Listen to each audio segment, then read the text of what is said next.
జగన్ తన బాబాయిని మర్డర్ చేసిన ఆయన మద్దతుదారులు ఆయనకు ఓట్లేసిన వాళ్ళు ఒక్క మాట అనరు, వెనకేసుకొస్తారు. హార్ట్ అటాక్ అని వెనకేసుకొస్తారు. ఓడిపోతున్నా కూడా గెలుస్తున్నామన్న ఒక నిలబడే సమూహం జగన్ పక్కన ఉన్నది. వేలాది కోట్లు లక్షల కోట్ల ఆస్తులు ఉన్నా కానీ అక్రమంగా సంపాదించాడు అని అందరికీ తెలిసిన వెనకేసుకొచ్చే సమూహం వైఎస్ జగన్ సమూహం. జగన్మోహన్ రెడ్డి గారి గురించి మాట్లాడుతూ జగన్మోహన్ రెడ్డి గారు బాబాయిని చంపించిన వ్యక్తి అని మాట్లాడుతున్నాం. బాగా ఒకసారి పిన్ చేసుకొని చూసుకో. ఒకసారి వాస్తవాలు నీకు తెలుసు. సినిమా యాక్టర్ ఉదయ్ కిరణ్ ఎలా చనిపోయాడు? పవన్ కళ్యాణ్ అనే వ్యక్తి దీనికి సమాధానం చెప్పాల్సిన అవసరం ఉంది.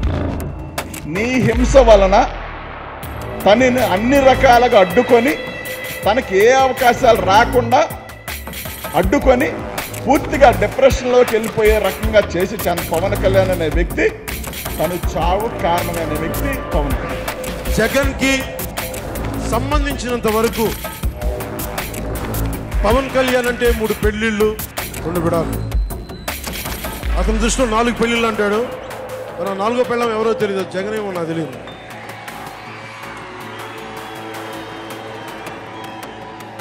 ఇదే విసుగొస్తుంది. జగన్ లేని 4వ పెళ్ళం అంటే నువ్వేరా. జగన్మోహన్ రెడ్డి గారి గురించి 4వ భార్య కింద రమ్మని చెప్పి మాట్లాడుతూ ఉన్నాం.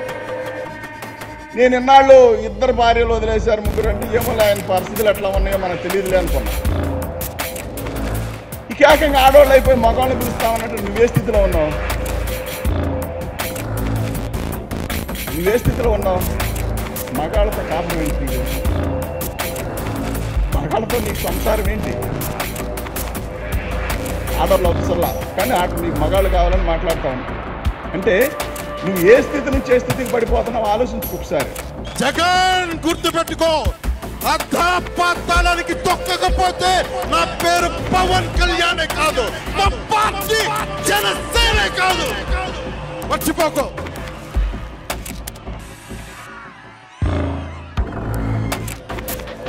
రేపు ఎన్నికలైనప్పుడు వైసీపీ వాళ్ళకి తెలుస్తోంది మనం ఎంతో. నెత్తి మీద కాలేసి తొక్కుతాం కదా, అప్పుడు అర్థమవుతుంది మేమేంటో. పాతాళానికి తొక్కుతా ఉన్నావు. ఏ రకంగా తొక్కుతావు ఒకసారి చెప్పాల్సిన అవసరం నీకుంది కదా. నువ్వు ఎమ్మెల్యే కాదు, ఎంపీ కాదు, రాజకీయాల్లో ఒంటరిగా పోటీ చేసి నువ్వు 11-12 సంవత్సరాలు పార్టీ పెట్టి ఎక్కడా కూడా ఏం పొడిచిందేం లేదు, ఎక్కడా కూడా ఏమి సాధించింది లేదు. సినిమాలు తీయడానికి కూడా నిర్మాతలు భయపడే పరిస్థితి. రోజుకు 2 కోట్లు సంపాదిస్తాననే వ్యక్తి నిన్న కాక మొన్న పవన్ కళ్యాణ్ ఇల్లు అమ్ముకుంటున్నాడు, వాకిలు అమ్ముకుంటున్నాడు, ఇంత తప్పుడు ప్రచారం, ప్రజల్లో సానుభూతి కోసం విపరీతమైన ప్రయత్నాలు. సిగ్గు అనిపించాలి. ఈ వయసులో చాలా హుందాగా మాట్లాడాలి పవన్ కళ్యాణ్ అనే వ్యక్తి. నీకు కూడా 60 ఏళ్ళ దగ్గర పడతా ఉన్నాయి అనుకుంటా. ఈ వయసులో చాలా హుందాగా మాట్లాడాలా.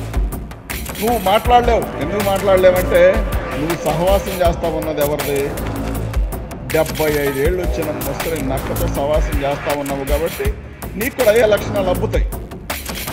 నీకు హరిరామ జోగయ్య గారు, ముద్రగడ్డ గారు పాపం లేఖలు రాశారు. ఎందుకంటే వాళ్ళకున్న అనుభవాలు బట్టి. మనం చంద్రబాబు నాయుడు వంగవీటి మోహన్ రంగా గారిని చంపించిన వ్యక్తి, అలాంటి వ్యక్తి పొట్టన పెట్టుకున్న వ్యక్తి మనం కలిసి వెళ్ళడం కరెక్ట్ కాదు. టీడీపీకి ఏనాడు కూడా జనసేన కానీ కాపులు కానీ కలవకూడదు అనేది మా సిద్ధాంతం. కాబట్టి మేము దాన్ని వ్యతిరేకిస్తామన్నామని చెప్పి వీళ్ళిద్దరు మాట్లాడుతూ ఉంటే నువ్వు సభలో వాళ్ళిద్దరిని మాట్లాడిన తీరు పాపం పేర్లు ఎత్తలేదు, కానీ నువ్వు మాట్లాడిన తీరు చాలా చాలా చాలా చాలా మంది క్లారిటీ వచ్చింది. ఏంటంటే నీకేదైనా నీకు తప్పని చెప్తే నీకు నచ్చదు. ఎందుకంటే చంద్రబాబు నాయుడు ఇచ్చే సొమ్మే ముఖ్యం కాబట్టి వీళ్ళందరినీ జెండాల కూలీల కింద మార్చడం నీ ఉద్దేశం. కాబట్టి జెండాల కూలీల కింద పాపం అభిమానులు మార్చావు, నిన్ను నమ్మిన నాయకులు మార్చావు. నిన్న నువ్వు కూడా మారిపోయావు.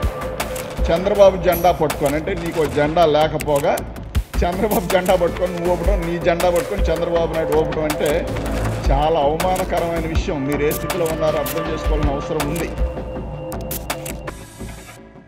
అలాగే జగన్మోహన్ రెడ్డి గారి గురించి మాట్లాడుతూ జగన్మోహన్ రెడ్డి గారు బాబాయిని చంపించిన వ్యక్తి అని మాట్లాడుతున్నాం. బాగా ఒకసారి పిన్ చేసుకొని చూసుకో. ఒకసారి వాస్తవాలు నీకు తెలుసు. స్ట్రీట్ వ్యక్తులు అంటే వీధుల్లో తిరిగే వ్యక్తులు, తాగుబోతులు, తిరుగుబోతులు మాట్లాడే మాటలు కూడా నీకు సరిపోల్చలేము. ఎందుకంటే నీ భాష అట్లా ఉంది, నీ ప్రవర్తన, నీ భాష అట్లా ఉంది. ఆల్రెడీ కేసు నడుస్తూ ఉంది. ఎవరు దొంగలో నీకు తెలుసు, చంద్రబాబు నాయుడు చేయించాడని నీకు తెలుసు, చంద్రబాబు నాయుడు పాత్ర ఉందని తెలుసు, టీడీపీ వ్యక్తులు చేశారని నీకు తెలుసు. అయినప్పటికీ కూడా జగన్మోహన్ రెడ్డి గారి పైన ఆపాదించేది నిజమైపోద్దా? వాస్తవం చెప్పు. సినిమా యాక్టర్ ఉదయ్ కిరణ్ ఎలా చనిపోయాడు? పవన్ కళ్యాణ్ అనే వ్యక్తి దీనికి సమాధానం చెప్పాల్సిన అవసరం. నీ హింస వలన తనని అన్ని రకాలుగా అడ్డుకొని, తనకి ఏ అవకాశాలు రాకుండా అడ్డుకొని పూర్తిగా డిప్రెషన్లోకి వెళ్ళిపోయే రకంగా చేసి పవన్ కళ్యాణ్ అనే వ్యక్తి, తను చావు కారణమైన వ్యక్తి పవన్ కళ్యాణ్. ఇంకా కావాలి వివరాలు? జగన్మోహన్ రెడ్డి గారు చెల్లిని పంపించారు, తల్లిని పంపించేశాడని చెప్తా ఉన్నావు. నీకేదో మంచి భాష వచ్చని మాట్లాడుతూ ఉన్నావు. నేను చాలా పద్ధతిగా మాట్లాడతాను, పద్ధతి నేర్చుకోవాలని జగన్మోహన్ రెడ్డి గారి గురించి చెప్తా ఉన్నావు. నా ఫ్యామిలీ గురించి మాట్లాడుతూ ఉన్నారు అని చెప్తా ఉన్నావు. వాస్తవానికి గమనించు.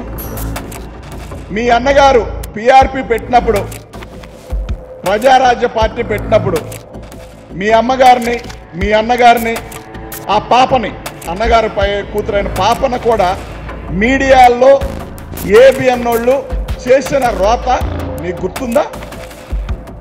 చంద్రబాబు నాయుడు మాట్లాడిన మాటలకు గుర్తున్నాయా? అసలు నీ సిగ్గు అనేది ఉందా? మీ నాన్నగారి గురించి నువ్వు మాట్లాడిన మాటలు, దీపారాధన చేస్తూ దీపారాధనతో సిగరెట్ వెలిగించుకుంటాడని మాట్లాడిన మాటలు. నాకు తెలిసి వెంకట్రావు గారి గురించి ఎవరు అలా మాట్లాడాల. ఆయన గురించి అంత అసలు బ్యాడ్ అనేది లేదు నాకు తెలిసిన దాంట్లో. కానీ నీ సొంత ప్రయోజనాల కోసం మీ అన్నని తప్పుగా చిత్రీకరించుతావు, అవసరమైతే ఫ్యామిలీని తప్పుడుగా చిత్రీకరించుకుంటావు, ఎదటివాడు ఎవడైనా తప్పుడోడే అనుకునే భావం నీలో కనిపిస్తావు. నిత్యంగా అనిపించలా నీకు పవన్ కళ్యాణ్? నీ అభిమానులను తాకట్టు పెట్టావు. వాడు పాపం 24 గంటలు కష్టపడి నీ ఫ్లెక్సీలు కట్టడం, నీ జెండా పట్టుకోవడం, వాళ్ళకి ఆనందపడటమే తెలుసు. కానీ మనిషికింత తలకింత అని చెప్పి వాళ్ళందరిని తీసుకెళ్ళి చంద్రబాబు నాయుడు కాళ్ళకాడ తాకట్టు పెట్టావు. చూసావా? ఈ పాప ఊరికే పోద్దా? ఏనాడు నీ అమ్మాయిని నీ దగ్గర నుంచి రూపాయి ఆశించలా. వాళ్ళు సొంతంగానే కూలి చేసుకున్నా, ఏం చేసుకున్నా పాపం సొంతంగానే జెండాలు మోస్తారు, సొంతంగానే ఫ్లెక్సీలు కట్టుకుంటారు. వాళ్ళ చెమట అంటే వాళ్ళ స్వేదరంధ్రాల నుంచి కారిన చెమటను నువ్వు అమ్ముకుంటున్నావు చూడు చంద్రబాబు నాయుడికి. ఇదే నీచమంటే. దీన్ని నీచమంటారు. తాడేపల్లి కొట్టిన ప్యాలెస్ని బద్దలు కొడతా అని చెప్పి, అంటే నువ్వు బద్దలు కొడతావంటే చూస్తూ ఉంటారా? ఇక్కడున్న పోలీసులు తీసుకెళ్ళి అక్కడ అలాట్ చేస్తారు. వాటి చివరిన స్తంభలాగుండదు జగన్ గారి ఇంటి పక్కన, దానికి అలాట్ చేస్తారు. గుర్తుపెట్టుకో, ఒకసారి వెళ్ళి చూడు. ఊసకాళ్ళు ఉదర పొట్టేసుకొని తిరుగుతావు నువ్వు. జగన్ గారు జిమ్ చేస్తారు, యోగా చేస్తారు, బాగా ఫిట్గా ఉంటారు. 50 ఏళ్ళు వచ్చినా కానీ షుగర్ లేదు, బీపీ లేదు. పాపం నీకు సకలం ఉన్నట్టుండే ప్రెస్టేషన్, బీపీ. 60 ఏళ్ళు దగ్గర పడుతున్నాయి. ఈ వయసులో నువ్వు చాలా హుందాగా మాట్లాడు.